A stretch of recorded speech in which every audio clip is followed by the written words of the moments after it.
C'est parti, mesdames et messieurs. Merci Nabino Nyoso de nous avoir branchés.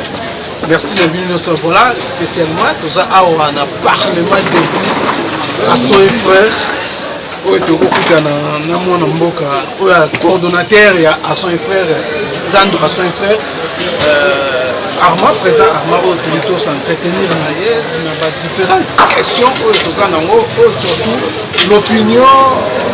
l'opinion congolaise va poser beaucoup de questions sur IDPS, sur crash à Antonov, qui frété pour la logistique et la sécurité à président de la République. Le lot, la base de l'IDPS va commis agité. Voilà pourquoi la base de l'IDPS va commis agité. Il y a un autre frère, il y a Zando, et puis il y a Cordon Arma, Mayamba, voilà. Tous ont réaction, bandeko mususu aza pe mon côté aza entouré na bandeko mususu bazalia wa to sans plus tarder note Cordon Arma Mayamba. Note on a rien à faire ni tout le monde a compris parce que la base est des fesses beaucoup mieux.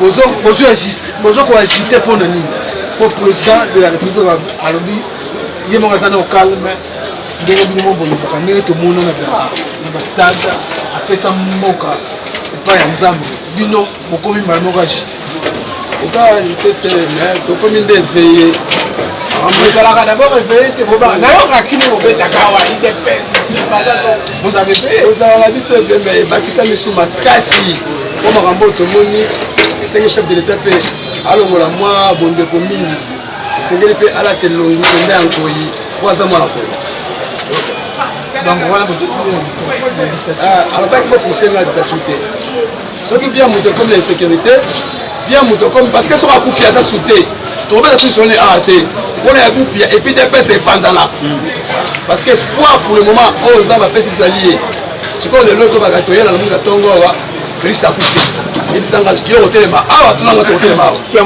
un moment il passe IDPS par rapport à tout ce qui s'est passé dans le moment oyo to la muki na ndenge achete to comme veiller to landela eloko nyonso ondeke o fourmi o nini miste biso ko parler bakasi mais to landaki d'exécutif il y a parti au cadre à parti dans nous à la calme des ordres de bazo ça là selon bango surtout bon ba bon bazo condamner surtout la mukandenge infiltré permanence sur des ordres salamaki bon à la calme mais bon même sa coalition qui est président a donc ma programme na vision na difficile est-ce que la tourne passe comme attaquant la tourne passe bozawa est-ce que bien une coalition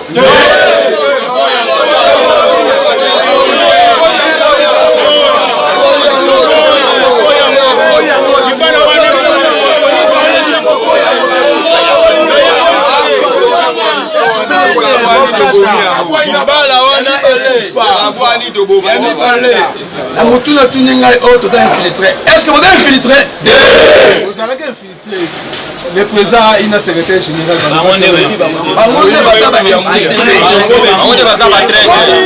il a fait ce temps où il a patience avec bango il a fait tout tombe là tout soit ailleurs to yambié tout tombe là pour on honneur n'était que 4 mais tout le monde il a fait être 4 et ça charge de la privilège on va pas privilège comme il y a 200 comme la bande ko pelé les lois à cause il y a intérêt na bango personnel ko ba kenda na kingakati bazo ko imposer biso alliance oh même ko ça matin to continuer ngo ya moni ba kosa ki ba combattant que non nous sommes infiltrés ça qui réaction à chaud à base on nous colloque au président de la République à niveau Genève et les baki la infiltration non des réactions à chaud to bimimba la mort to bito boyango président Bima kata abimi arrête signature à Longwe ndanga mo de quelqu'un dans la permanence Mukolwama ba combattant ba bisi Augustin Kabuya ba bisi na Kabundu top na bino na Kabila RV faut appeler Mayele ko atozolia mais ba combattant ba lobité yo ko ça semblant OK donc nous va combattre on doit s'imposer pour des combattants ça veut dire makambo do sala o bien ngomala malamu on a éveillé et puis on a profité d'un moment occasion d'ici tu comme à la fin du mois Augustin Kabuya na Kabunde on parti mais ça a commencé c'est officiellement les deux personnalités on a pas ma partie balo maintenant la mission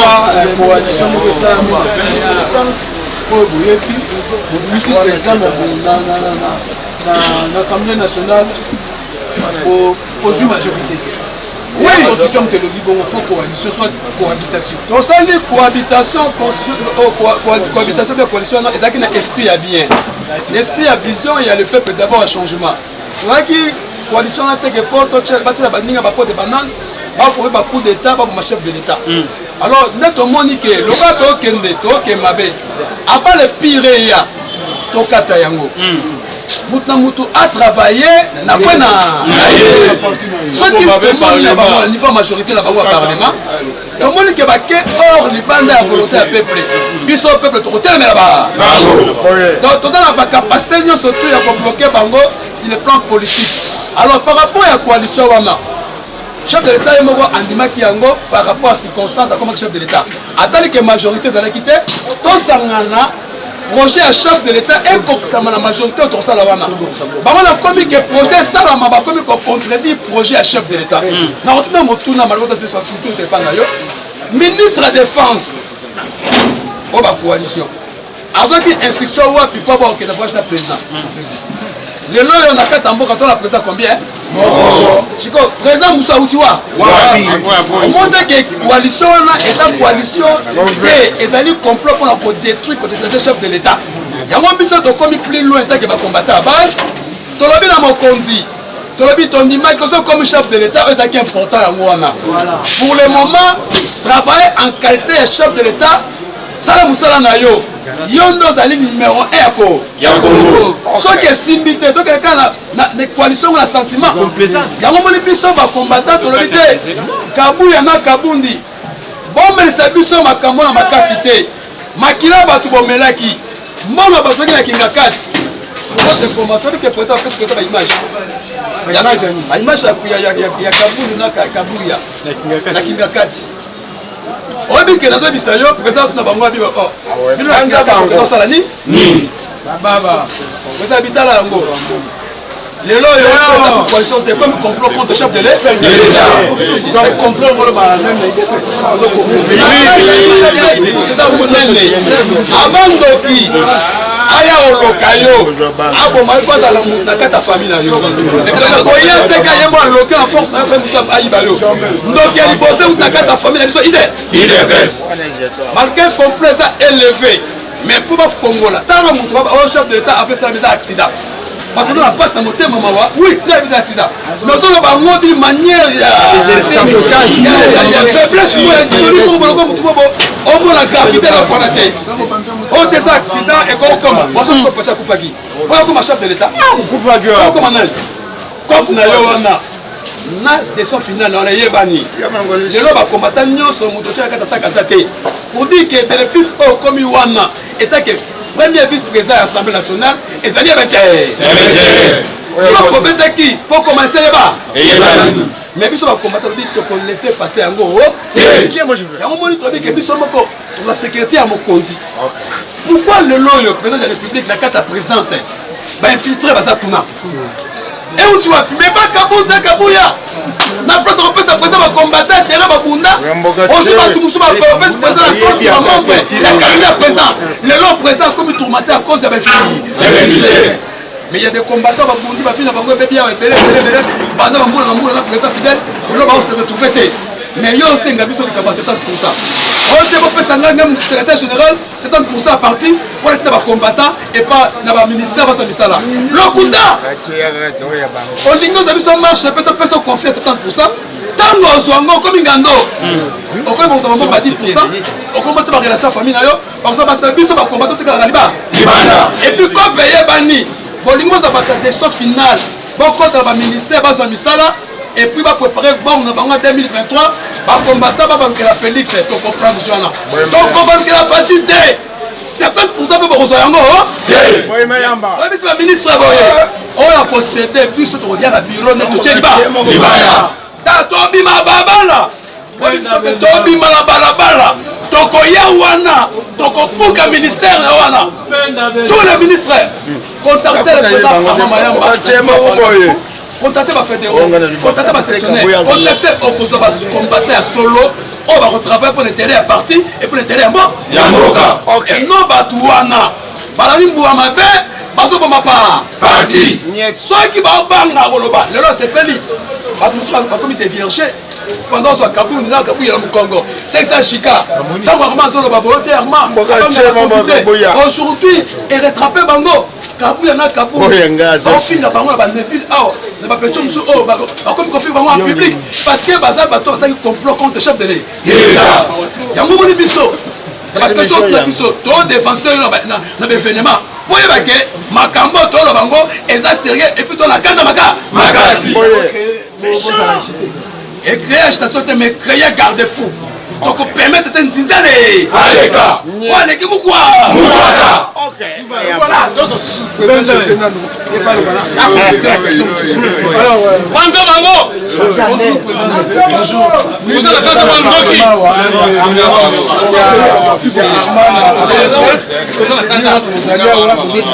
alors que notre réaction je crois que président Armand Lobi déjà belé cordon Lobi là mais il y a question parmi une IDPS beaucoup trop pour compter dans l'Américain maintenant tu connais le fan de Lobi pays c'est que allons la confiance vraiment après sa confiance totale c'est dans l'Américain faut faire sa confiance dans les combattants d'éviter mieux qu'on réagisse Ousmane merci dans le but que le président Armand Lobi Armand pour le balance nous sommes pour tout bac ça sous et là on le président Armand Lobi Ndambu le président n'a pas donné confiance aux Américains. Il a confiance dans le peuple congolais, sa base. Dans Genève, l'équipe américaine, quand on dit que la base a décidé, la base décide et la base prend aussi à sa mesure.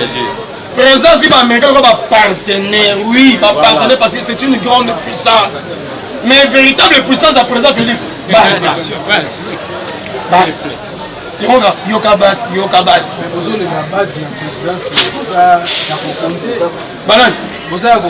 Non, la présence. Ce qu'on présente sont véritables combattants. Il y a des combattants et des combattants. Combattants, là bas combattants. Mais nous sommes des vrais combattants. Nous ne sommes pas agités, nous sommes armes. Nous sommes bien nettement, il y a crash. Nous sommes soi-disant présent intérim. Oh, c'est un accident, c'est normal. Bon, na mutu na ye na bozo bagnos sur le bagi babloko wana. J'ai dit na bozo bagnos. Ton président meurt. Na coup, yo ba c'est normal. Président na yo. Et pas yo comme vice-président de l'Assemblée pour la Yaza wana. On le dit, c'est un accident, c'est normal. Donc pour les autres, ça coupe normal. Pour y aller à la partie de base, à Bébi Sabara, Kabila, pas Kabila. Tu le dis, il est devant, à sa face, ça va combattant. Ousmane, il y a des gens, ça va combattant. Des quoi, on a un membre, il y a eu Ferry. Il y a Jules Ferry, jeunesse, il y a eu Ferry. À profiter de ma arrestation, la carte va combattre une DPST, avant combattre une DPST. Il y a une fausse identité. Oh, Jama Kabunda, Kabunda, Kabunda, Wakabunda, il est cassé, il n'est pas catalan. La vie de vérité, tout naïe, avec sa personne identité, avec son acte de naissance naïe. Il est de l'UISA. Tu as découvert le bureau rebelle. Mais faites un secrétaire général. Tu es un moment parce que viens dans mon boule. So kosa aussi so touche dans la suite du monsieur il bossa alors ça boulou pour d'abord avec ces années combattant et puis ils ont risqué de ne pas être congolais parce que les congolais ba ibana next year aussi les congolais on sentit on sauter la main congolais et congolais sont nés équateur ce qu'on on cause congolais à côté mon eza yoté nous sommes des combattants de France moi le président Bimia président il dit que Mbalo on travaille avec combattants au temps avant ce moment néra Ousmane Lobi qui perd dans le chef d'état-major général. J'ai risqué que nous avons la poste après la baisse au titre de chef d'état-major général de l'armée. Amen. Dans le lobby, Ousmane, bien formé quoi? Bien formé. Je suis des armes. Service d'action des renseignements militaires. Première promotion pire, police d'intervention rapide qui quitte. Deuxième promotion APJ, agent de police judiciaire. Et de sur quoi formé, je fais le droit et la criminologie. Président parlement, président sectionnaire, il y a eu de presse, membre, il y a un bureau d'études de stratégie, il y a eu de presse. Keba, il y a Keba. Félix Tanzania. Eva Lissous. Azolengisa. Eva Lissous. Azobangisa. IDPS avec qui et gouverne ce pays avec Félix Sekedi Moulumba, Mokonga Njoko, Besengade, Abiba, Mati Beton. Si quand on fait un béton, c'est pas la semaine. Béton blindé. Malheur. Fatia tient du solo. Dans mon idée, on a bonné une fatia. Ça permet la présence là. Pour lui, présent là, on a sécurisé bien. On a trahi. On va te la risque. Je vais risquer pour le président. Je tombe une balle sur la maison président. Maintenant, le président a sécurité. Non, il avait confiance dans tout le monde. Mais maintenant, il aura confiance dans un vrai combattant, dans un vrai Congolais. Parce qu'un combattant, selon Étienne, les combattants doivent aimer son pays et doivent aimer aussi les combattants, les Congolais. Donc, combattant, il y a un nombre de Congolais. Et de sur quoi il faut aimer son président. Les leaders maximaux aujourd'hui, c'est Félix Antoine Tshisekedi. Pourquoi toujours il faut attaquer l'autorité partie?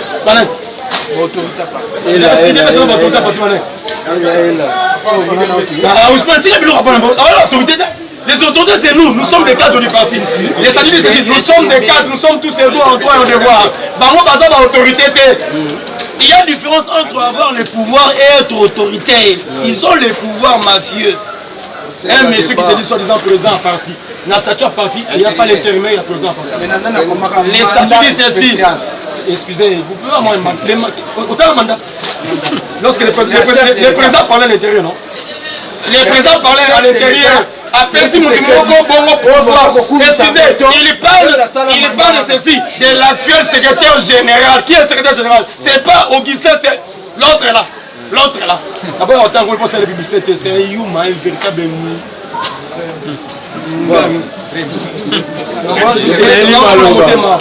le président a fait ça pour avoir la confiance que l'autre parce qu'il y a une incompatibilité. Il faut que tout le monde parce que pour que ma président porte de presse, Congrès. Il y a un statut de l'article 26. En cas de Félix Antoine empêché, l'incompatibilité, nous devons aller au congrès extraordinaire. Dès qu'on a directeur, moi, parti, les présidents de la convention démocratique, les présidents de la CEP, et puis les secrétaires généraux, Jean-Marc Kaboun, des directeurs en aïe. Par contre, décision collégiale, on me le congrès, on nomme président, il dit président, il y a parti. Président, il y a autre Félix Poste. Nani Ousmane, on l'a dit pour Anthony. Il montre la publicité de voir. Yannick, quelle mesure? La prévention. Non, il n'y a pas de nomination. Ils ont violé les statuts. Les statuts disent l'intérim du président du parti a intitulé. Mais l'article 26 parle autre chose. Il y a un profité dans le mandat de Félix, ça peut être confirmé. Je crois que appelle ici. Et Félix aussi a compris. Nous aussi nous avons compris. Bagé n'a pas le président pour parler du président Etienne. Quand Bagé on a Aoumela. Nous sommes des Bantous. On dirait que c'est dans la nilotique. Nous sommes des Bantous. Il faut entraîner. Surtout que tous la président présenté. Oui. On a congrès. Congrès, parti, président. Président a parti, et candidat à l'élection présidentielle. Ok, parti dans la lac à l'objet lorsque j'étais candidat, j'avais dit vaincre la pauvreté. Lorsqu'il était, il y a combien de présidents? Mais il y a un président parti. Pour dire, à comment président parti qu'on a biso, qu'on a bangoté, bangoté à l'ingé. Voilà, voilà mesdames et messieurs, nous sommes à la fin déjà. Donc, dans mon aspect, ceux qui déjà déjà. Voilà, alors, Mbote combattant. Mbote. Alors, il y a un bouquet pour nous déjà l'équipe. La question est beaucoup base, beaucoup agité tout. La parole pour les jeunes. Tout ça agité, nous on a dit qu'on a dit tout ça agité, comme se veiller sur les cas. On a Babouzo, Babo et Lino Salama pour la présidente Nabiso.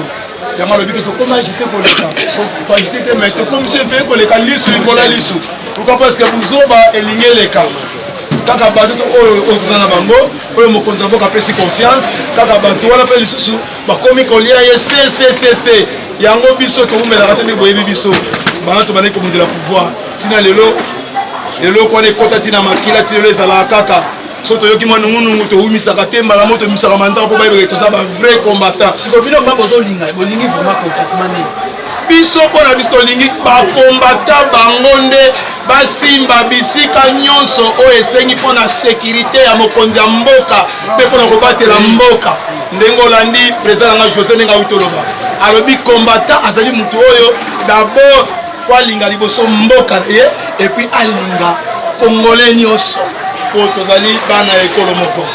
Amen. Voilà, mesdames et messieurs, je crois que nous sommes là prochainement pour continuer ma conversation. Merci, merci,